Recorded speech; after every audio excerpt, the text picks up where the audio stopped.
Welcome to the Seeding Social Good podcast by Turnkey. I'm Katrina Van Huss, chair and founder of Turnkey, and this podcast is all about figuring out what works to help us all do more good faster. So what we're going to talk about are content creators and that they represent something new and special and good for social good. With us, we have Michael Wasserman, founder and CEO of Tiltify. Wave, Michael. There you go. And then we have Otis Fulton, social psychologist for Turnkey for Good. Also my husband, so if we say inappropriate things, we're covered. And then me, I'm Katrina Van Huss, founder of Turnkey for Good. So our conversation today is complex, and I'm going to ask you guys to really hang with us through it because it is an evolving conversation. And in fact, this webinar gives me some anxiety. It gave me some anxiety prepping for it. It's complex. There's a lot to put together. There are 3 threads we're trying to bring together for you today. Content creation versus live stream, community and what it means in this environment, and where the heck are we going in social good? And we think that this group is a big part of that.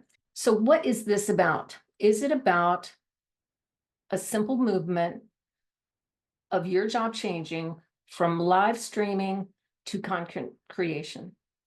What's really happening? We think the answer is that's not what is really happening. There's something different. We think that you're more important than you think you are because of the skills you own. You probably think that too. We think social good is in trouble and that you are part of the answer. We think, and I know there's some leadership on the call, but I'm going to speak to everyone as if you are in the chair pushing the buttons. So leadership, take it with a grain of salt. Leadership doesn't really have a clear understanding of your work, and we believe that you may not either. And we're going to talk about what to do about it. This is part of a survey that we published in full in the last webinar, which you're welcome to go back and look at. But this really encapsulated it. And I'm going to read this quote out loud. I tried to get people to understand what this was all about for a few years. Too hard internally. They don't get it, nor do they understand what it will take to be successful, to become successful. It's relegated to the most junior fundraising coordinator. So Michael brought us this, and I want you to walk through it, Michael, because it's really a big part of what's happening to you right now. Michael, where'd this come from? So for those who are familiar with Douglas Adams, the English writer, this was a quote that I thought was very fitting to what we're talking about. So essentially, he breaks technology down into 3 parts. Stuff that was here when I was born, and that's normal and ordinary and just part of the natural way that things work. Stuff that was created when you were sort of like 15 to 35 years old, that's new, exciting, revolutionary, and you could probably get a career in it.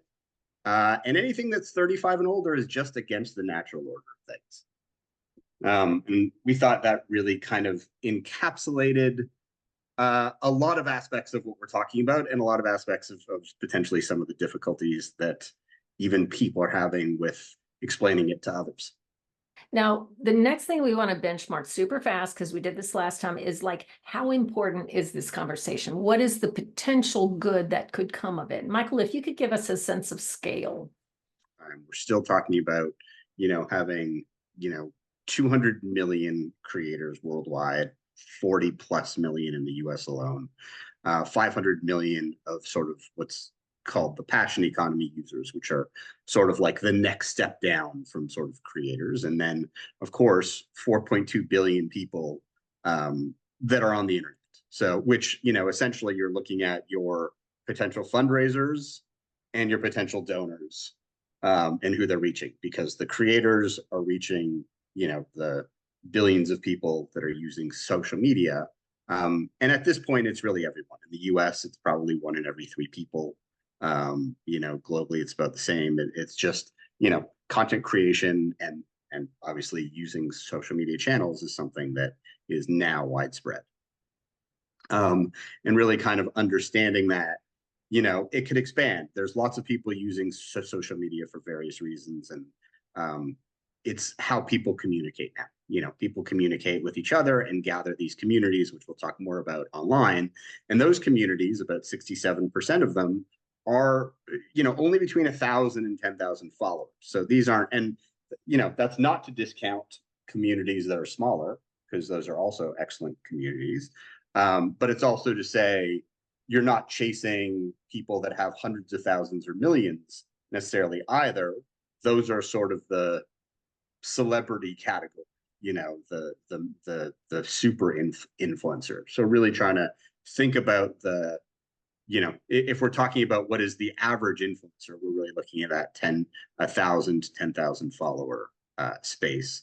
And at least what we've seen through Tiltify, they're raising significant amounts of money compared to other styles of fundraising. And we believe heavily that's because of the way that they fundraise and the tools that they're able to use and the sort of conversations that they have with their community in order to do that. And the one platform they're all built on is community, the human platform. Super fast, we're going to explain the human platform. We did last time, we want to hit it again. So how does community work? It works based on these three words. When we put people with each other, something big happens. So this is me. I am so utterly, completely to the bone typical. I live in the suburbs. That is my family. My son Giles is in the foreground. Giles said, "Hey, Mom, let's do something together every Wednesday." I said, "That'd be great." He said, it's gonna be jujitsu. Not very happy mom, but that's okay because I really, really, really wanted to be with my son. So I said yes. Started going, enjoyed it, weirdly, made friends. And that is how I ended up at the next slide, which is a jujitsu competition in my community.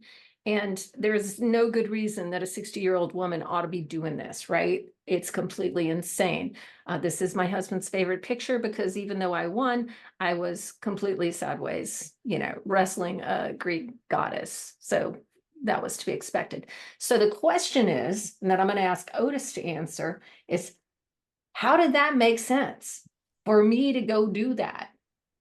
I don't understand it either, Katrina. So let me talk about. I'm a social psychologist.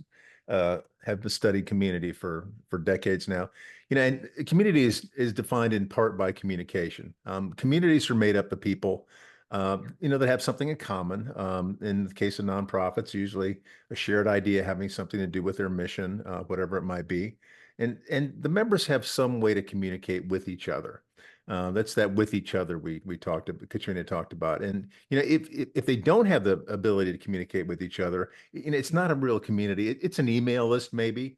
You might have some kind of group, but it's not a real community. And an easy way to look at the strength of a community is the number of one-to-one interactions between the members. We're used to thinking about a nonprofit communicating with its supporters, but how much do supporters communicate with each other? And in strong communities, there's lots of engagement between the members. So I'm a psychologist, and one of the things I study is identity, how people see themselves, who they are. And the relationship between community and identity is important to understand. If you want to go out and build a community. In fact, this is the topic of Katrina and my next book. So here's the big idea in a nutshell. People seek out groups of other people who share their values, their interests, their ideas. And what groups we choose to be a part of is a big component of how we see ourselves. So for me, I'm a UVA alumni. I'm a member of the American Psychological Association, animal rights groups, et cetera, et cetera. And psychologists call these my social identities. And people just love to define themselves in that way. So we engage with people in a community who share some of these values with us. And if the group is a good fit for us, these interactions reinforce our identity. The more we engage, the more our identity is reinforced. We feel validated by our interactions. And the results is what's called a social validation feedback loop. That's what psychologists call it. And, being validated by others feels very, very rewarding. And that's what's happening in these groups that the content creators are creating. So all these positive interactions, they further strengthen my identity, making me more likely to engage with the community, and the wheel just goes round and round. And that's why it felt normal for Katrina to compete in a jiu-jitsu competition when she was 60 years old. And whenever members of your community validate your identity, yeah, it tells you these people are like me. What I'm doing is good. So these interactions with members of the community build trust. And that trust extends to promoting the value or the idea that's being shared in the community. In Katrina's case, that staying strong at 60 years old is important. So building trust in a community, it requires the opportunity to engage with community members. And that's why nonprofit communities need to be more than just a collection of people with some common idea or belief, animal rights, whatever it is. It needs to be more than an email list. They also have to have the ability to communicate with each other. And again, this with each other is the most important thing. Trust is an emotion. Social psychologists say that call trust the opposite of fear. So if you think about how bad fear is, trust is the opposite of that. It's a very positive emotion. It feels really good. And we know that people do things because of their emotional states.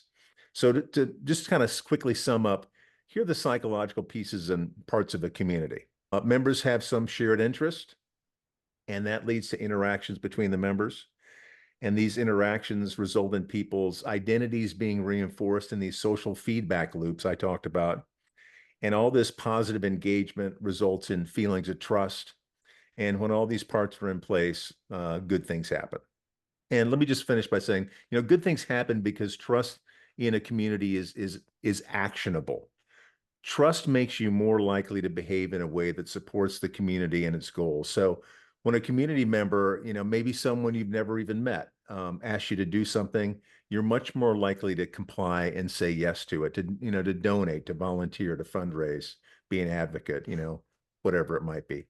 So at the end of the day, what that means to you in terms of retention is that you might quit your nonprofit, but you don't quit your friends. So whoever owns the friends group pretty much keeps the constituent. We in social good are, we're in trouble because we don't community very well. But here's the weird thing. You do. You community really well. You community so well that in our last webinar, when we talked about this stuff, what we got was well, duh. Yeah, everybody knows that. Everybody doesn't. The way that you guys, so many of you, are so good at this is a problem. You're not using all your words to people like potentially of my generation who need you to use all your words. And you don't talk about community because it is what you live. And you are the answer to many of our problems. And I'm going to use an example.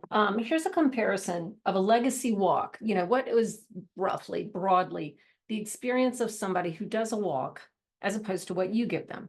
In a legacy walk, I register probably online by myself. After I register, I get the opportunity to fundraise by myself. Now, I am soliciting other people, but that's a very different experience than soliciting other people with a group, which feels a lot better. I might fundraise in person, like do a bake sale or something. I might do it with other people, maybe, probably not. Statistically, that is decreasing rapidly. People doing that. And then finally, at the final event, I get to be together with people who share my idea. Or now that I can, I might just stay home and watch it alone. So Otis, when you think about community and this experience's ability to make me feel, to make me, to heighten my affinity and my trust through community, scale of 1 to 10, what does this give me? It's about a 2. It's a very tepid, to use a non-technical language. It's a very tepid way to get people engaged. So this is what your work looks like. Yeah, I register alone, but you almost immediately push me into a space with other people, whether it's a Discord channel or whether it's some community space you put me in. I promote to others online. We come together, we're talking, I'm talking to them to me, them to each other in this community space. And they manifest in a lot of different ways, but almost religiously, you guys put people together. Groups of people fundraise together and donate together. They're interacting in chat when there's an influencer live streaming, if they're doing that, or sharing other content, you're interacting about the content. And then if there is a final event, it's done together. So, Otis, when you compare those two experiences, even though I'm rarely face to face in the second experience, like in real life, what's the difference? IRL doesn't make any difference. You're not only interacting with people, you're seeing people who are like you in some way, behaving in a certain way. And that's a very powerful motivator for your behavior. It's called social proof. This is how people like me act. This is the way we advocate, we donate, we talk to other people about this, so on and so forth.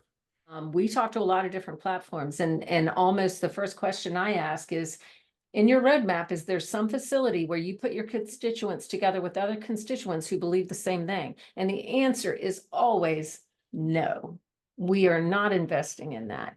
And that's unfortunate. So you guys already do that. And that's really important.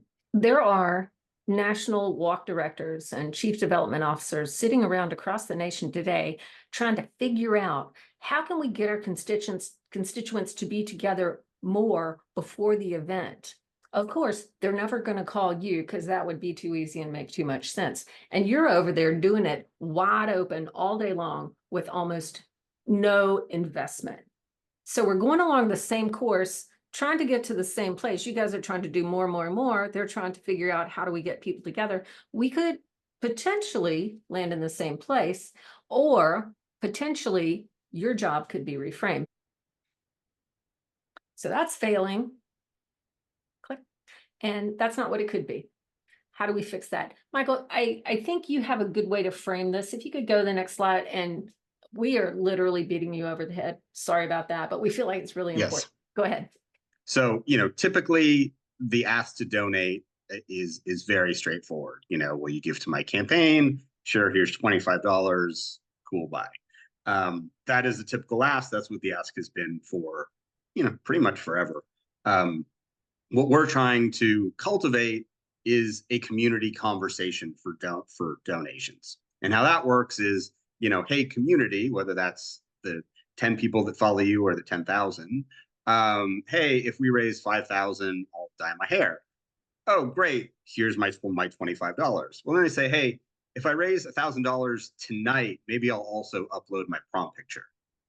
Seriously, that's awesome. Now we're getting into things like entertainment and getting people involved where people want to donate. You're not just asking them for money. You're connecting with them. What color should I dye my hair? Maybe you can get involved in it. Oh, cool. I'll put $25 on pink. Oh, by the way, every $50, I'll send you like a digital thank you card with my dog. Oh my God, here's another 20. I'll bump it up. I made a typo there. I'll bump it up to 50. I love dogs. And now you've turned that $25, $50 into $125 based on this conversation. And this is why we're seeing the averages that we see, and this is what's possible in the content creation space. So, and on Tiltify, we built these things very specifically because these are features that we have. These are, for those who know the platform, these are milestones, targets, polls, and rewards as an example. So these are all things that we knew people would need. Can I ask a question and just Sure. confirm? So as this conversation is going on, other people are watching it, right? Correct. This is a one-to-many conversation. So Otis, what happens when I watch a conversation like this? The technical term for it is social proof. People unconsciously moderate their own behavior based on the behavior of others. So that someone is having this kind of a conversation makes it much more likely that we're going to have this kind of a conversation because it establishes what psychologists call social norms. This is what's normal for people like me to do, to donate, to engage with the person online and so forth, to have this kind of a conversation. So again, the people are watching this. You know, of course, we talk a lot about them talking to each other, which is hugely important, of course, and is not happening nearly enough. But still, this watching is super important, and that's why in the old paradigm, when people don't get together, they don't see anybody until the event day. You know, it's very difficult. Well, that's why only 20% of people come back. So here are the threads we're trying to pull together. Livestream, which is in most of your titles for those who are pushing the buttons, is a silo you might be trapped in, and it might be limiting you. Content creation, this is a biggie. Content creation should be a ubiquitous tool of digital fundraising. So Michael and I, we were actually on the phone at like 10 o'clock last night for me, 7 for Michael. And we've been working together to go through this conversation to try and find the right words, because it's sort of a new conversation. And we hit something last night that's really important. Right now, we send people through, and you're going to probably talk about this, Michael, through a path that says, do you want a live stream or do you want to fundraise? And that's insane. That's not right. We should say, do you want to fundraise? And then how do you want to do it? Not what did we say, Michael? Not the style, but the it's not the tool or not the method, you know, but you know, it's like they're focusing on the content and not the tool. Yes. So we're offering these tools at the wrong time. These tools should be available to anyone. Even like if I'm running a golf tournament, I should have these tools. If I'm running a gala, I should have these tools. If I'm running a social fundraising on social media, I should have these tools. I should have these tools. But we're offering it in its own little silo, ne'er to be touched by people who are currently using these tools to do other things, to make money, to get status, but not to fundraise. And then the last thing we wanted to really hit hard on is that content creators already have communities between 1,000 and 10,000 people. In the old school way to think of it, are these 10 team captains? Are these people willing to use their social influence to do something good? They are. They're doing it a different way. And we've decided to put them in this little closed room off to the side when this is our new team captain, our influencer. And I don't want to confuse the audience to say we're going to treat them like a team captain. We shouldn't. The playbooks that are out there right now came straight out of 1991. And they're not relevant today when people are creating content. So we're going to do what we promised now, and Michael is going to show you how. And again, he's very humble. I had to actually make him say, no, Michael, just tell him how to do it. For God's sakes, just tell him how. So Michael, take it away. Thank you. I appreciate that. We're seeing people fundraise for walks, marathons, bake sales, whatever it is, and they're still sort of being categorized in a certain way, and we're trying to break that. So with that, all of you are familiar probably with what a Tiltify page looks like. So we realized at Tiltify, based on what we've been seeing for the last year, that we also are not completely sufficiently giving the tools that are needed for this transition in content creation. So this is the new Tiltify page kind of in full. But let me sort of explain. It's sort of less what you see and more what it does. So this is, you see, we cut it in half, obviously, so you can see the whole page. So it goes from left to right. But obviously what you can see is you see a live stream space, you see a donor reward space, you see polls, you see targets. Obviously, very often people will not use all of these tools. What's interesting about this page is that we built it to be completely modular. So however the conversation is going to be in the style of fundraising that you are going to use with your community is how the page will be able to function. So as you saw previously, things used to be tabbed or hidden or polls. Everything's on the front. So I'm going to show you some examples of that. So for example, if I was doing a bake sale, I could make, and I made these sort of really quick in our demo environment, so excuse my quickness, but you know, I wanted a bake sale and I was going to make it look like this. So, you know, I've got cookies, banana bread. This could be in person, this could be online. But obviously, what am I highlighting? I'm highlighting the rewards. There's no live stream, you know, and if I click on that, it takes me to a checkout area where I've selected, you know, I can select a maximum of 4 cookies. I've selected 1. I've picked 3 cinnamon rolls, and you can go on and check out and go forward, and that makes it really easy and going forward. But that works whether you're doing a golf day, and as you can see, we've got their raffle tickets or tickets to attend. Whether you're selling those, whether you want to have a poll, and that's less important, so that's down below, and what you're doing is more important, so that's up at the top. Maybe you're doing something in college, and your big thing is that you're doing a big poll with your sorority. So that's at the top and front and center. And then you have some milestones that you want to hit and a schedule of an event that you're doing on campus.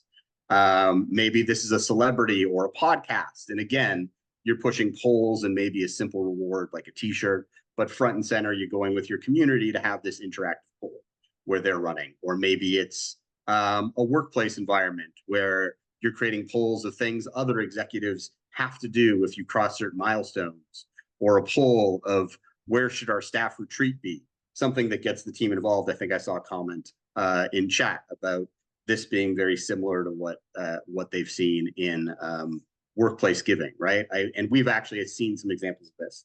But again, you can adjust the page based on what it is. And if, for those who are more gaming oriented, of course, if you're doing a speed run, you can have the live stream, you can have the schedule. Our targets are what many know as bid wars in the speed running community.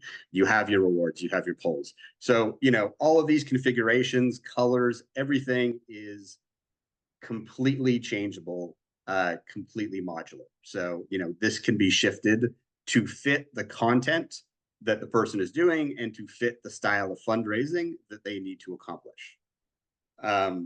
So having Michael, said all that, can I interrupt yes. you? If you'll go back one Sure. slide. Absolutely. So the path through the website, for example, I think you're going to hit that. But what you're saying is present these different opportunities as before, and don't present Tiltify or Livestream as its own thing, but rather embed that underneath each of these kinds of ideas. Is that right? Right, because if I go back, let's say to this first example, if I'm doing a bake sale, I'm certainly not clicking on the live stream or gaming section, but I may want to use these tools. So it's a tool or a method, but again, should not be the focus. The focus of the content should not necessarily force you to choose one tool or the other. So that means that it was sort of a self-fulfilling prophecy that if you call them live stream, call them content creation, would be limited in revenue because we limited how many people could come through the gate to get to us. Right. Exactly. So, like you said, now what? As Katrina and Otis were saying, and especially speaking to the people in the live stream or content creation or gaming sectors of their organizations, talk to you a lot directly about sort of your ability and things that you may be dealing with internally, and we want to really get you to that next level. And I know this is challenging, and we hope that you'll use this webinar, and hopefully there'll be 5 more that you can lean on for this.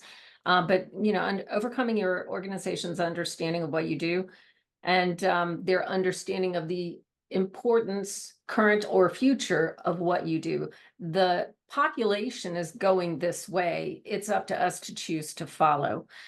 Your title and your level are probably a problem. If the word live stream is in your title, that's probably a problem. And I would love in chat to get your ideas on what is the right title for someone who is an expert at what you do.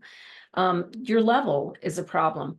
So right now you own this incredibly powerful tool that 40% of the population, at least that many of the US, has decided is really important, but nonprofit has decided to ignore.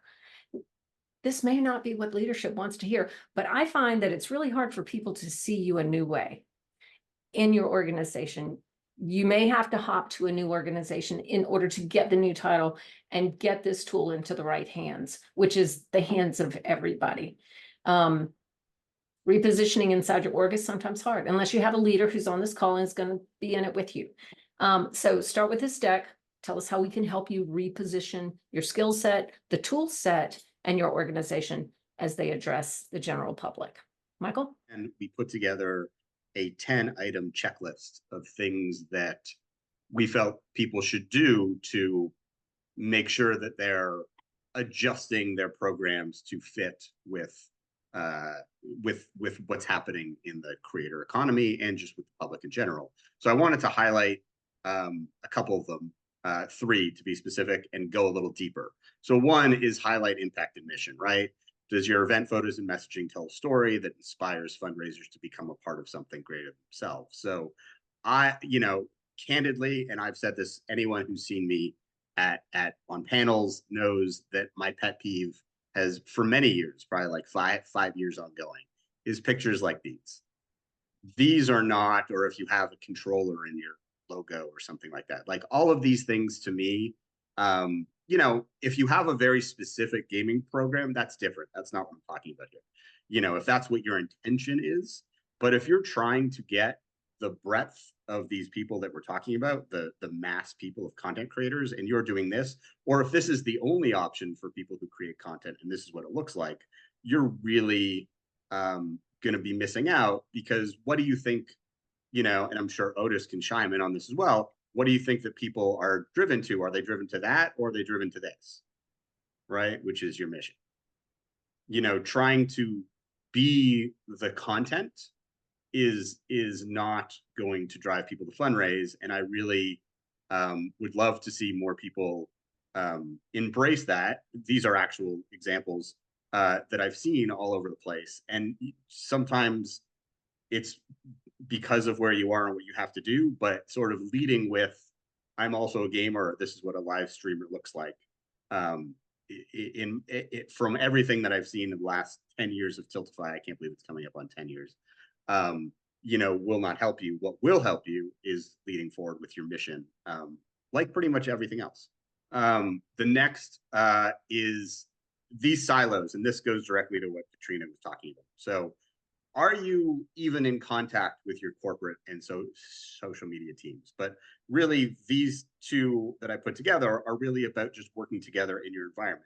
Those people who work in the content creation space, you are more powerful than I think a lot of you are being given credit for in the expertise that you have. And I, definitely urge corporate teams where brands are now spending $20 billion on content creator marketing to make sure that your corporate team is aware of opportunities that you have in the content creator space. Often they're paying significant amounts of money just to get certain creators to hold up their product. And if you're running a program, in my opinion, I think in this day and age, that's more attractive than trying to sell them your gala or your walk. I think, and the social numbers that come with that. And I'm also, sometimes surprised that the social team is usually not involved, meaning the people that run the social media. And even the people that run Facebook fundraising, all of these seem to be separate silos. And I really urge those silos to kind of be broken down, because you're really trying to leverage all of these things. All of these things should be working together. And where we've seen huge success is when social media is used to push and thank and work with other people that are online to push the mission and to get involved, and to co-strategize together on what they're doing. Because obviously your social media team is your social media experts, which in my opinion go hand in hand with your content creation experts. And again, you're giving a lot of potential opportunity to your corporate team. And when we've pushed that with some charities, we've seen amazing results of, I didn't realize so-and-so would put $1 million into this if we put this kind of a program with them. Michael, if I can just jump into, Please. People think that, people talk a lot about our organization's brand. People think that the brand is what people think about the organization. The brand is what people feel about your organization. And the best way to make them feel something really good is to engage them in the way that content creators are doing right now. Gives you so much opportunity. And, many years ago when we started at Tiltify, there was a lot of concern about, what will this content creator do? We can't control them. If they're live, that's scary.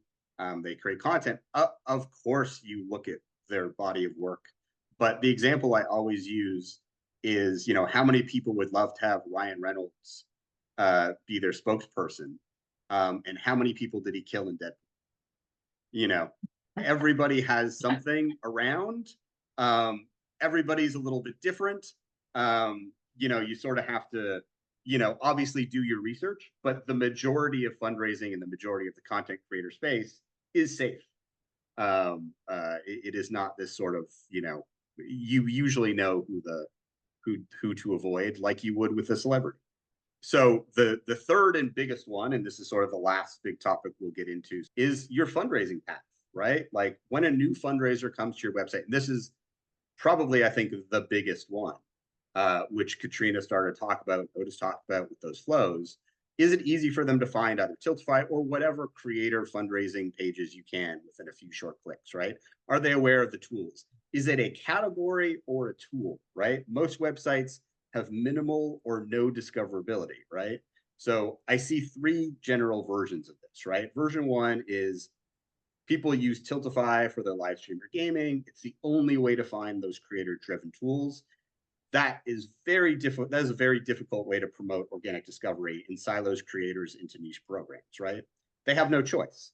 No matter what they actually do, they have to go to your live stream program or your gaming program or whatever it is, because that's the only way they're going to get access to those tools. And they have to find that. I am sometimes very frustrated at the amount of times I cannot find how to even get to this from a charity's website, where their website seems to be where they're promoting all their discoverability, and there's an assumption that people that come to your website are some kind of different type of person that would not be interested in this.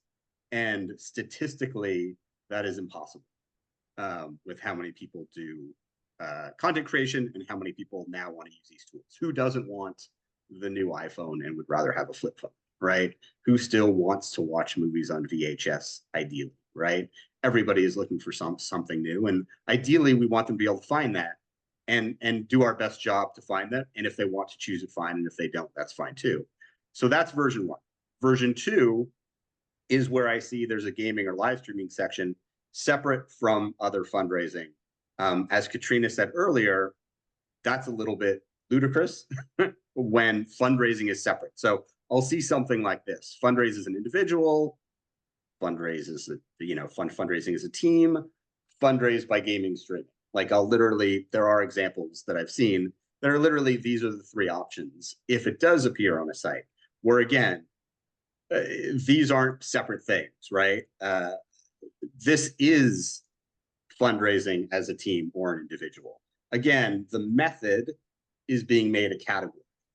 And I feel like this is probably the biggest change that I think needs to be made, because if you go down path one or two, which you would probably click on first, oh, I want to fundraise, you would never be able to find the tools that you sort of intended for those people to find.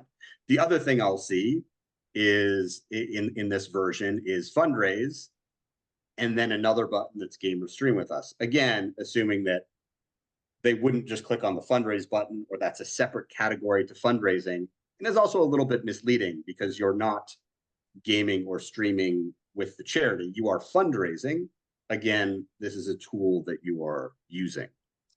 The third and final version, and again, this is the same thing, right? We're again making the method into a category. The final version is method. The method or tool is used as a category. And to me, this misses the opportunity to maximize those who would use social community or interactive tools to fundraise for the content. So examples, similar to the examples I showed you before of the way that Tiltify's new pages can be reconfigured, I'll see something like this, right? Create a bake sale, birthdays, 5K run. Maybe there's just a get creative overall category, and then I'll see live stream. So again, we've done that, right? 1 in 3 people may use live stream or content creator driven tools at this point to raise funds. And they may do that for the other 4 categories. But again, when they click on Livestream, they sit down a silo, so they can't use Livestream or content creation, or the language that you use pushes them to this more niche category when they would fundraise for their birthday and they would fundraise for their bake sale. And from what we're seeing from the averages, they would raise more money. So sometimes going down the other silos and not being given these tools is losing you money because they're not maximizing their potential of the averages that we see them fundraise. What do I suggest, having said all of this sort of stuff?